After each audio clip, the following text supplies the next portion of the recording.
কিভাবে অতিবাহিত করতে হবে এই মর্মে কিছু কথা আলোচনা করব।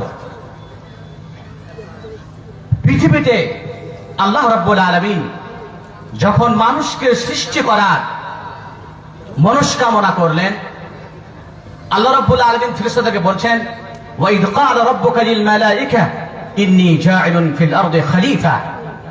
হে ফেরেশতা, যখন আল্লাহ রাব্বুল আলামিন ফেরেশতাগণকে বললেন, হে ফেরেশতারা, আমি এই ভূমণ্ডলে একজন খলিফা তৈরি করতে চাই, নেতা তৈরি করতে চাই, যারা মানুষের নেতৃত্ব করবেন এবং সরল পথ দেখাবেন। আল্লাহ রাব্বুল আলামিন এই কথা উল্লেখ করার পরে পরে উল্লেখ করছেন, ওয়াল্লামা আদামাল আসমাআ কুল্লাহা। আদম আলাইহিস সালামকে পৃথিবীতে নেতৃত্ব দেওয়ার পূর্বে আল্লাহ রাব্বুল আলামিন আদম আলাইহিস সালামকে শিক্ষা দিচ্ছেন। আল্লাহ পাক বলছেন, ওয়াল্লামা আদামাল আসমাআ কুল্লাহা। আদম আলাইহিস সালামকে আল্লাহ রাব্বুল আলামিন সমস্ত জিনিসের পুঙ্খানুপুঙ্খভাবে নামগুলো শিখিয়ে দিলেন। কেন? যে বিনা শিক্ষাতে পৃথিবীর মাটিতে নেতৃত্ব করা অসম্ভব, একটা স্বপ্ন। যদি কেউ অশিক্ষিত হয়ে এই নেতৃত্ব নিতে চায়, তাহলে তার চাইতে মূর্খ, তার চাইতে আহাম্মক আর পৃথিবীতে কেউ নেই।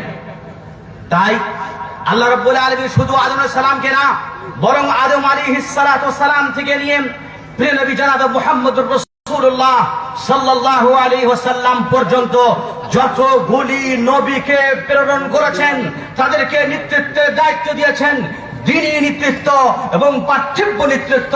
আর প্রত্যেক নবীর কাছে আল্লাহর পক্ষ থেকে ওহী আসতো, যে ওহীর মাধ্যম দিয়ে সেই নবী আম্বিয়া কেরামেরা মানুষের নেতৃত্ব দিতেন। সুতরাং শিক্ষা ছাড়া নেতৃত্ব হয় না। নেতৃত্ব হয় আমার, নেতৃত্ব দুই প্রকার। একটি হচ্ছে ধার্মিক নেতৃত্ব, দ্বীনি নেতৃত্ব, আরেকটি হচ্ছে পার্থিব নেতৃত্ব। উভয় নেতৃত্বের খাতিরে জ্ঞান একমাত্র জরুরি, তাছাড়া নেতৃত্ব দেওয়া যায় না। আল্লাহ রাব্বুল আলামিন ওলামা সম্পর্কে, যারা নবীদের ওয়ারিসিন, যারা নবীর পরে দ্বীনের দায়িত্বকে যারা গ্রহণ করেছে, তারা হচ্ছে উলামায়ে কেরাম।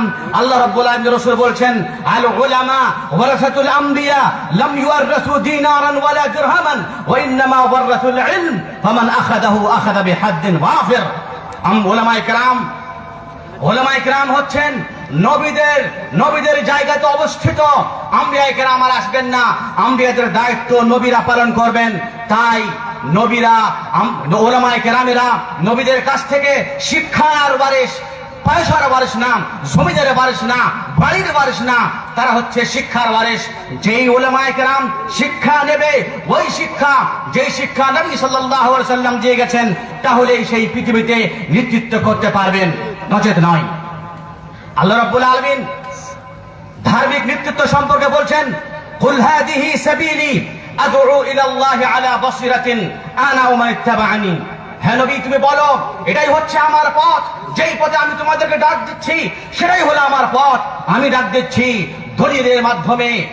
দলিলের মাধ্যমে, এভিডেন্সের মাধ্যমে, আমি ইলমের আলোকে, জ্ঞানের আলোকে, ওহীর আলোকে তোমাদেরকে ডাক দিচ্ছি। শুধু এটা কর্ম না, এটা আমার কর্ম।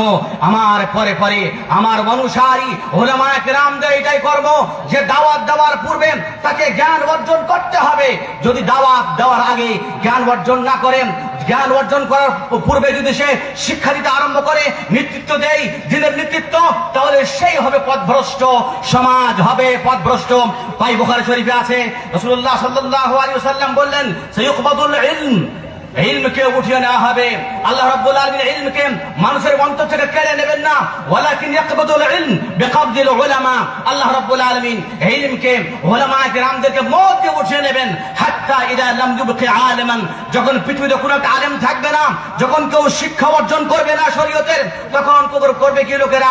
ইত্তাখাযান নাস রুউসান জুহালান, লোকেরা একজন মূর্খকে নেতা হিসাবে, দ্বীনের মুফতি হিসাবে, দ্বীনের আলেম হিসাবে, দ্বীনের নেতা হিসাবে হিসাবে, দিনার গুরু হিসাবে গণ্য করে নেবে। ফাদাল্লু ওয়া আদাল্লু, সে তারা নিজেই পথভ্রষ্ট হবে, অপরকে পথভ্রষ্ট করাবেন। আল্লাহ রাব্বুল আলামিন দিনের নেতৃত্ব দেওয়ার পূর্বে অন্য আয়াতে বলছেন, হে লোকেরা, নেতৃত্ব দেওয়ার পূর্বে জ্ঞান অর্জন করো। জ্ঞান না থাকলে পারে তুমি হবে সবচেয়ে মহাপাপী, পথভ্রষ্ট, এবং পৃথিবীতে তুমি হবে শিরক নেওয়ার কারণ। আল্লাহ পাক বলছেন, কুল ইন্নামা হারামা রাব্বিল ফাওয়াহিশ মা যাহারা মিনহা ওয়া মা বাতান ওয়াল ইসম ওয়াল বাগই বিগাইরিল হক ওয়া আন তুশরিকু বিল্লাহি মা লা ইউনাজ্জিল বিহি সুলতানা ওয়া আন তাকুলু আলা আল্লাহি মা লা তা'লামুন। এই আয়াত আল্লাহ রাব্বুল আলামিন 5টি জিনিসকে হারাম করেছেন, 5টি জিনিসকে হারাম করেছেন।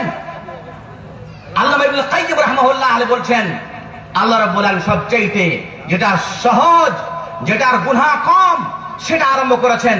আল্লাহ পাক বলেন, কুল ইন্নামা হারামা রাব্বিল ফাওয়াহিশ। আল্লাহ রাব্বুল আলামিন নোংরা কাজকে, অশ্লীল কাজকে হারাম করেছেন। যেই অশ্লীল কাজ প্রকাশ্য অপ্রকাশ্য সেটাকে হারাম করেছেন। 1 2 নম্বর হলো বলে ইসম, গুনাহর কাজকে হারাম করেছেন। নাম্বার 3 হচ্ছে কি ওয়াল বাগই বিগাইরিল হক, এবং অন্যায় অত্যাচার করাকে হারাম করেছেন। 4 নম্বর হলো কি ওয়া আন তুশরিকু বিল্লাহি মা লাম ইউনাজ্জিল বিহি সুলতানা, শিরক থেকে আল্লাহ রাব্বুল আলামিন নিষেধ করেছেন। 4 নম্বর। 5 নম্বর হলো কি ওয়া আন তাকুলু আলা আল্লাহি মা লা তা'লামুন, তোমরা আল্লাহর ব্যাপারে যে কথা জানো না সেই কথা তোমরা বলো না। এটা হলো 5ম নম্বরে। ইবনুল কাইয়্যিম বলছেন, আল্লাহ রাব্বুল আলামিন সবচেয়ে বড় গুনাহটাকে সবচেয়ে শেষে বর্ণনা করলেন, অর্থাৎ শিরকের পরে পরে 5ম নম্বরে আল্লাহ রাব্বুল আলামিন এই ওয়া আন তাকুলু আলা আল্লাহি মা লা তা'লামুন বলে এই কথা বললেন যে শিক্ষা দেওয়া, সমাজকে তৈরি করা, নেতৃত্ব দেওয়ার পূর্বে তোমার জ্ঞান হতে হবে। তুমি যদি জ্ঞানী না হও তাহলে তুমি হবে জাহেল, সমাজকে করবে জাহেল। তাই জ্ঞান অর্জন করা একমাত্র জরুরি। ছাত্র ভাইরা, আপনারা আজকে থেকে মাদ্রাসা থেকে চলে যাবেন, কিন্তু পড়ার কোনো শেষ নাই। ফতোয়া দেবেন না, জানা থাকলে পারে শিখবেন। ইমাম আহমদ হাম্বল রাহিমাহুল্লাহকে জিজ্ঞাসা করা হলো যে কতটি হাদিস মুখস্থ করলে পারে সে ফতোয়া দেওয়ার যোগ্য হবে? 1 লাখ? তিনি বললেন না। আলফাইন? তিনি বললেন না। তাহলে 3,000? তিনি বললেন না। তাহলে 4,000? 4 লাখ? বলছে না। 5 লাখ? বলছে না। বলছে 6 লক্ষ হাদিস যদি কেউ মুখস্থ করে তাও কি সে ফতোয়া দেওয়ার যোগ্য হবে না? ইমাম আহমদ বিন হাম্বল বললেন, নাম, সে ফতোয়া দেওয়ার যোগ্য হবে কখন? যখন 6 লক্ষ হাদিস যখন সে হেফজ করে নেবে। সুতরাং হাদিসের জ্ঞান না থাকলে পারে ফতোয়া দেওয়া না যায়। ভাই আমার, আলেমদের বৈশিষ্ট্য যেগুলো জ্ঞান জরুরি আলেম হওয়ার পূর্বে বা ময়দানে আসার আগে, সেগুলো কয়েকটি আমি সংক্ষিপ্ত আকারে সেগুলো বর্ণনা করার চেষ্টা করছি। প্রথমত সমাজের দিনই নেতৃত্ব করতে হলে পারে আপনাকে আরবি ভাষার জ্ঞান রাখতে হবে। আরবি ভাষা যদি জ্ঞান না রাখেন তাহলে আপনি বাংলা পড়ে, ইংরেজি পড়ে, হিন্দি পড়ে, অন্যান্য ভাষাই পড়ে নিজেই গুমরাহ হবেন এবং অপরকে আপনি পথভ্রষ্ট করবেন। তাই মা লা ইয়াতিমুল ওয়াজিবু ইল্লা বিহি ফাহুয়া ওয়াজিবুন। কোরআন হচ্ছে আরবি ভাষায়, সুন্নাত হচ্ছে আরবি ভাষায়, সালাফে সালেহিনদের সমস্ত উক্তি আরবি ভাষায়। তাই আপনি যদি আরবি ভাষা না শেখেন তাহলে আপনি আলেম হবেন না, আপনাকে আলেম বলা যাবে না। সুতরাং প্রথম শর্ত হচ্ছে আপনাকে আরবি ভাষার দক্ষতা অর্জন করতে হবে। 2 নম্বর হলো আপনাকে সেই সমস্ত আয়াতগুলো জানতে হবে যে আয়াতগুলি হুকুম সম্পর্কিত, হুকুমের সাথে জড়িত, যেটাকে বলা হয় আয়াতুল আহকাম। আয়াতুল আহকাম কতটা আছে এ ব্যাপারে উলামা ইকরামদের মতভেদ রয়েছে, কিন্তু কিছু উলামা ইকরাম বলেছেন 600-র মতো আয়াত এমন আছে যেগুলো সরাসরি হুকুমের সাথে জড়িত। সুতরাং সেই আয়াতগুলিকে আপনাকে জানতে হবে। এই আয়াতগুলি কোথায় পাবো আমি, কোন বইগুলোতে পাবো আপনি? ছাত্র ভাইরা, আপনারা জেনে নেন সেই আয়াতগুলো, সেই ব্যাখ্যাগুলি আপনি পাবেন প্রত্যেক মাযহাবে। আয়াতুল আহকামের তাফসীর লেখা হয়েছে। সুতরাং যদি আপনি হানাফি মাযহাবে যান তাহলে তাফসীর আয়াতুল আহকাম বা তাফসীর আয়াতুল আহকাম বলে বা তাফসীরুল কোরআন বলে একটি বই আছে, যে জাসসাসের বই, সেই জাসসাসের বইটি পড়বেন আপনি। আপনি যদি আরো জানতে চান আহকামুল কোরআন ইবনুল আরবি মালিকির পড়বেন। যদি আপনি আরো জানতে চান আহকামুল কোরআন লিকাদি আবু ইয়ালা আল ফাররা হাম্বলির বই পড়বেন। যদি আপনি শাফিঈ মাযহাবের পড়তে চান তো আয়াতুল আহকাম শাফিঈ নামক একজন বাইহাকিরও আছে, শাফিঈরও আছে, আপনাকে জানতে হবে। তিন নম্বর শর্ত হলো যে আপনাকে নাসিখ মানসুখ জানতে হবে। নাসিখ মানসুখ মানে হলো কি, আল্লাহ রাব্বুল আলামিন কিছু আয়াত নাযিল করেছিলেন, আল্লাহ রাসূল কোনো কথা বলেছিলেন, তারপরে পরে সেই হাদিসটাকে বা সেই আয়াতটাকে মানসুখ করে দিলেন যে না, এর উপর আমল করতে হবে না, নতুন আয়াতের উপর আমল করো। মানসুখ নাসিখ জানতে হবে। নাসিখ মানসুখ জানার জন্য আপনি যাবেন কোথায়? সুতরাং আপনি আর নাসিখ ওয়াল মানসুখ লিআবি জাফর আন-নাহাসের বই পড়বেন। আপনি যদি নাসিখ মানসুখ জানতে চান তাহলে আপনি পড়বেন ইবনুল জাওজির বই পড়বেন। আপনি যদি নাসিখ মানসুখ জানতে চান তাহলে আবু উবাইদ আল কাসিম সাল্লামের বই পড়বেন। এদের নাসিখ মানসুখের বই আছে। চতুর্থ নম্বর হলো আপনাকে ইজমা সম্পর্কে জানতে হবে যে কোন মাসআলার মধ্যে ইজমা আছে।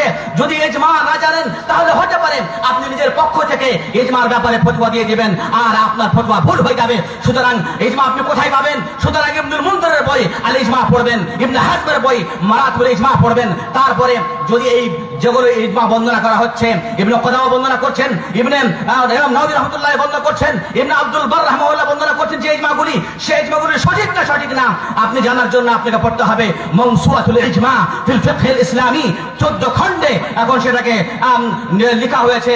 সেই বইগুলো পড়বেন। আপনাকে ইজমা জানতে হবে। তারপরে আপনাকে জানতে হবে যে মাকাসিদুশ শরিয়া, মাকাসিদুশ শরিয়া জানতে হবে।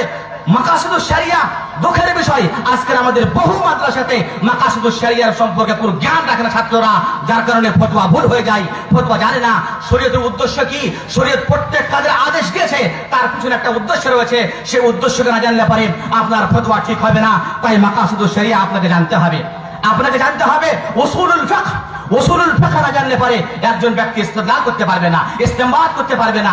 আম কাকে বলে, খাস কাকে বলে, মুতলাক কাকে বলে, মুকাইয়াদ কাকে বলে, তারপরে দিলালাতুল আলফাজ কাকে বলে, মুজমাল কাকে বলে, জাহির কাকে বলে, নাস কাকে বলে, এগুলো যদি না জানা থাকে তাহলে আপনি ফতোয়া দেওয়া আপনার পক্ষে সম্ভব নয়। সুতরাং এই জ্ঞানগুলি আপনাকে জানতে হবে। ভাই আমার, এটা হচ্ছে দ্বীনি নেতৃত্বের কথা বললাম, ধর্মীয় নেতৃত্বের কথা বললাম। পার্থিব নেতৃত্বের জন্য ইসলাম কি বলেছে? এমন কোন বিধান নাই যেই বিধানের সমাধান ইসলাম দেয়নি। প্রত্যেক বিধানের রাজনীতি কেমন হতে হবে আল্লাহ রাব্বুল আলামিন কোরআনে হাদিসে আল্লাহ সাহাবায়ে কেরামের কার্যক্রমে আমাদেরকে বলে দিয়েছেন। সুতরাং যদি আপনি পার্থিব জীবনে যদি নেতা হতে চান তাহলে আপনাকে জ্ঞান অর্জন করতে হবে। যদি আপনি জ্ঞান না রাখেন তাহলে আপনি যদি জাহেল হন, মূর্খ হন, আপনার সমাজ হয়ে যায় মূর্খ। তাই